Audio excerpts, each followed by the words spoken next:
A lot of people have been talking about the data from Matt Piscatella that says the PlayStation and the Xbox both outsold Nintendo, but there's a lot more to dive into here than just the PlayStation being in the #1 spot. Let's get into it right now.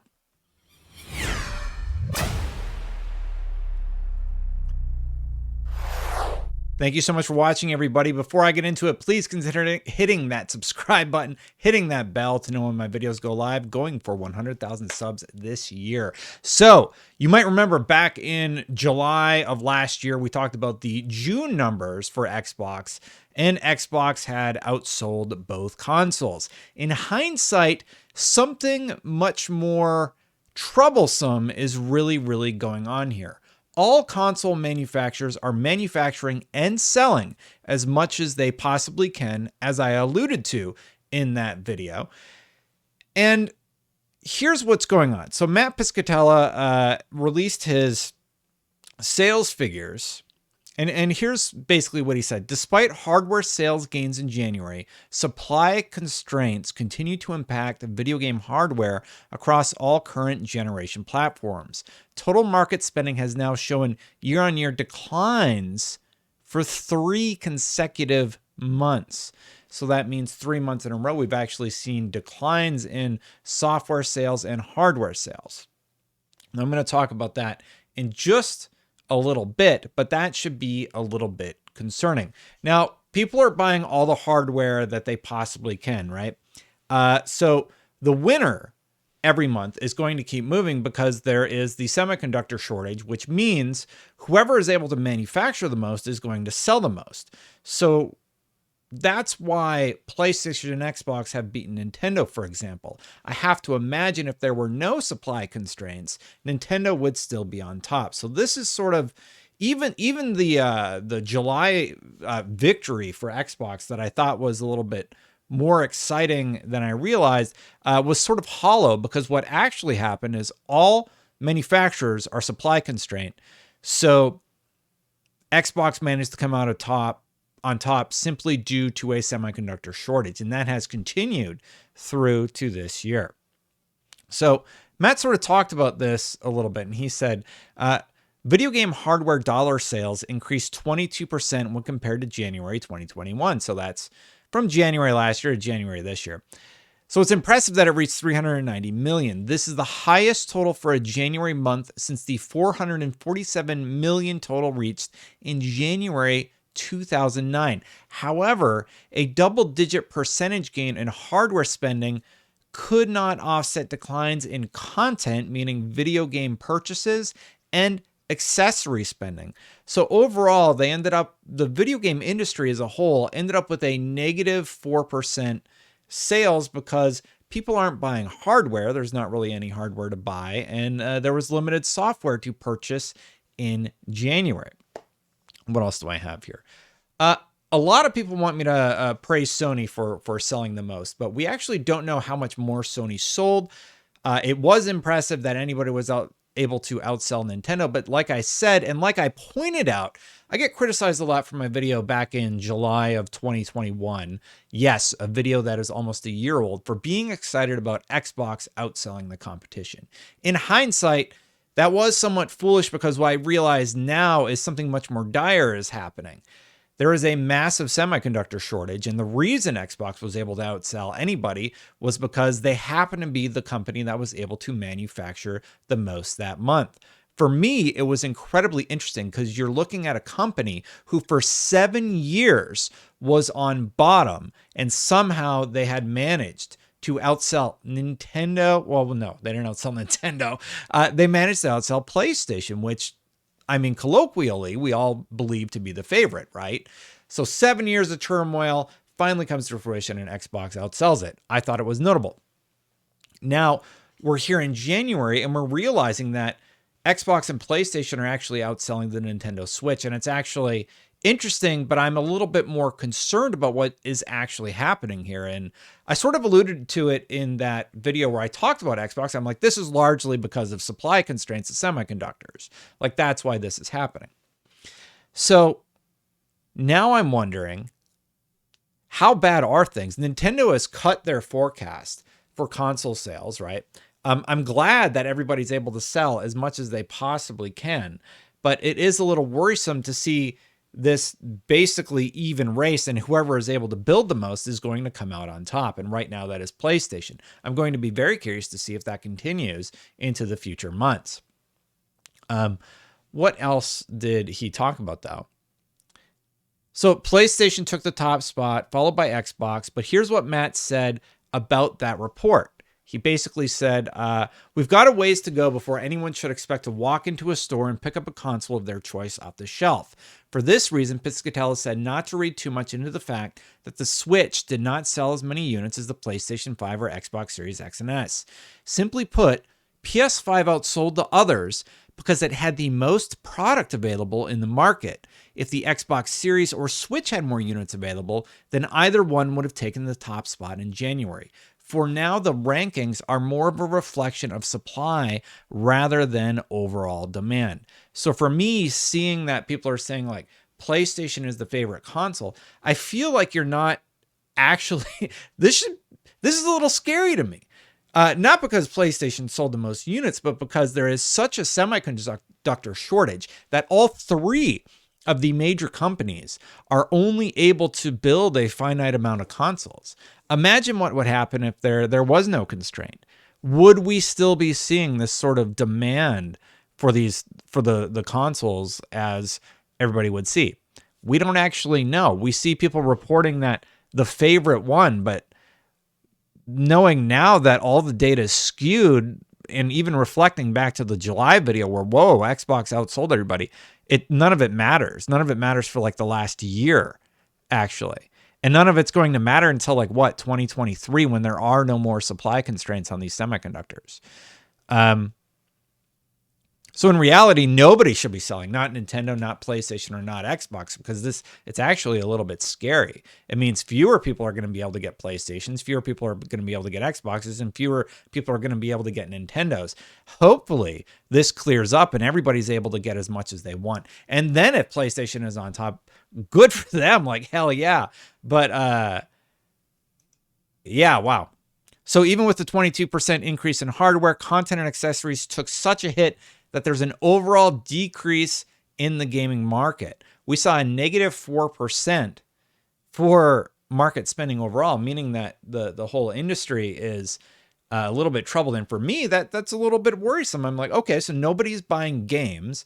And he's saying he saw a 3-month decline, meaning for the last few months, there's been a decline, meaning people just aren't buying things. And for me, I'm like, well, that's a little bit worrisome, honestly. Yeah, I saw some people saying that the PS5 was the bestseller because it was the favorite.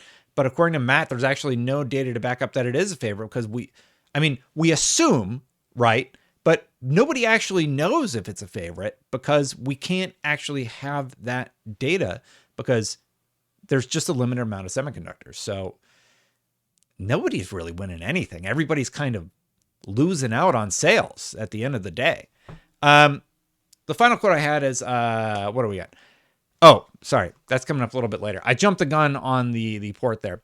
So how is Sony going to counter the lack of sales with these consoles? We've already heard from Herman Hulst and Jim Ryan about their strategy and what they're going to do in the years to come. I think they've realized that they've relied too much on their console hardware selling, and they need to ratchet up, pun intended, their software sales. Luckily, their PC sales are selling like crazy. So, talking on PC sales, Matt Piscatella said this: I think it is smart generally to release premium games on PC. Porting costs can be reasonable, and there's a proven market that wants to experience games like God of War on the PC, and because of the nature of the PC, these titles can sell for years or even decades. And responding to somebody who said, well, doesn't Sony lose money releasing day and date or something along those lines, which we can glean from Matt's response. The person deleted the tweet, but Matt said, I'm going to be annoying and say that I'm not sure it matters. I don't think going day one with console SKUs would be at all detrimental, could even offer upside, but the delay releases also seems to be working well. Just getting them to PC at some point is the win. So no PC sales of PlayStation games seem to have no negative impact. There's no negative impact to PlayStation releasing on PC. Matt seems to be hypothesizing that actually doing day and date would be a positive for PlayStation. So, I mean, that's what the analyst is saying. I don't know the answer to that, but it is interesting, and I think it's going to be really interesting to see what Sony does in the coming years. So, video game sales in January were on the decline 4%. That's a little bit worrisome, but for me, when you look at what was actually released in January, let's take a look at the notable releases for January. You had Pokemon, the new Pokemon Legends. You had God of War on PC. You had Uncharted on PS5.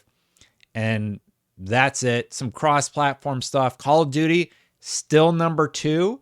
I think Pokemon was number 1. Call of Duty number 2. Monster Hunter Rise was number 3. Miles Morales, a game that launched with the PlayStation 5, was number 6. God of War was up there. And depressingly, Battlefield 2042 was both on the Xbox and PlayStation top selling list, even though that game has now gone... I believe they've gone free to play. Don't correct me if I'm wrong on that one, but yeah. I think things are going to heat up in February. February, we have a pretty fire month. We have Sifu is released. We have Horizon releasing. We have Dying Light 2. Lost Ark, which is free to play, has just been taking the world by storm.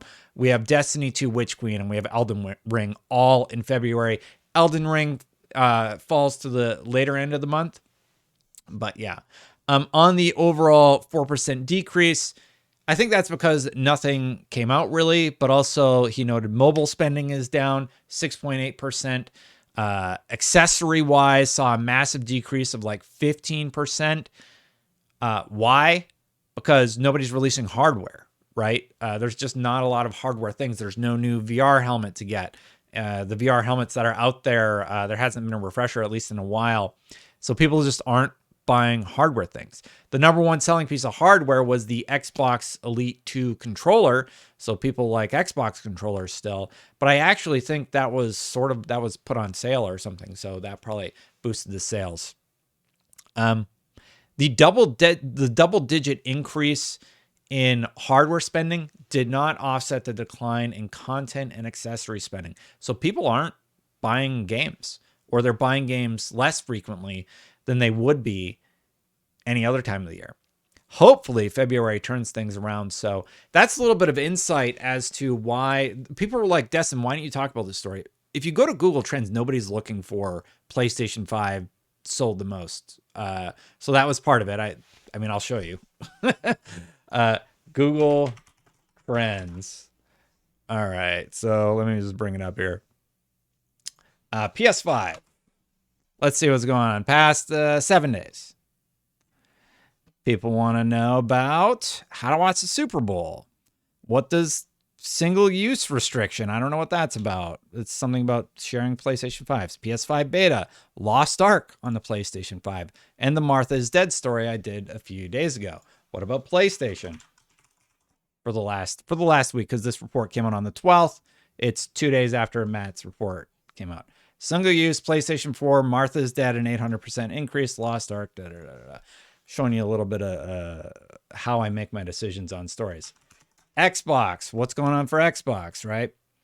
How to watch Super Bowl on Xbox. There, I should have did a video about Martha's Dead. So Martha's Dead is trending for both Xbox and PlayStation. There's a 1,250% search increase. Like, you want me to talk about PlayStation console sales, and nobody is looking for that. So when the Xbox thing happened, everybody was looking for that because it was in a lot of people's opinion, it seemed to be notable. So showing you a little bit of insight into how I sometimes make content decisions, right? If I'm wondering, like, what are people curious about and I want to make a video about, I'll take a look at that. So yeah. Anyway, that's my opinion on the statistics that we got. The console race is going to be dead even until like 2023. And then we're going to get some actual insight into where both of these manufacturers are. The reason that Xbox and PlayStation are so close, we now know, is because they're both supply constraint in the semiconductor realm. And I have to imagine Nintendo's going to be selling, like, grabbing as many as they can and making as many as they can. And that's what's going on. That's my interpretation of these January numbers from Matt Piscatella. It actually makes me reflect on the video I recorded in July and say, oh, well, the writing was kind of on the wall with this video. It wasn't because Xbox had a massive success. It was because the whole industry is in turmoil, which is a little scarier when you think about it from that perspective. Hopefully things turn around. Hopefully the semiconductor thing gets sorted out. I'm sure it will soon enough. Yeah. Anyway, I don't mean to be like a downer in this video, but I started reading into the data and I'm like, how come nobody's talking about how this is kind of concerning, actually? Yeah, that's my 2 cents on it. Let me know what you think. Thank you so much for watching. Hit that sub button to know when my videos go live. Hit that bell to know everything about the channel, all the data. Thank you so much for watching. If you want to become a member, memberships are turned on. Thank you so much to all the members who have supported the channel for all this time. I appreciate you. You're great. I got to start playing some Lost Ark, man. I do all these videos. I do the cookies. Got a lot going on. If you want to support the channel, hit that join button. I'm going to get out of here, and I'll see you for the next one. Bye for now, everybody.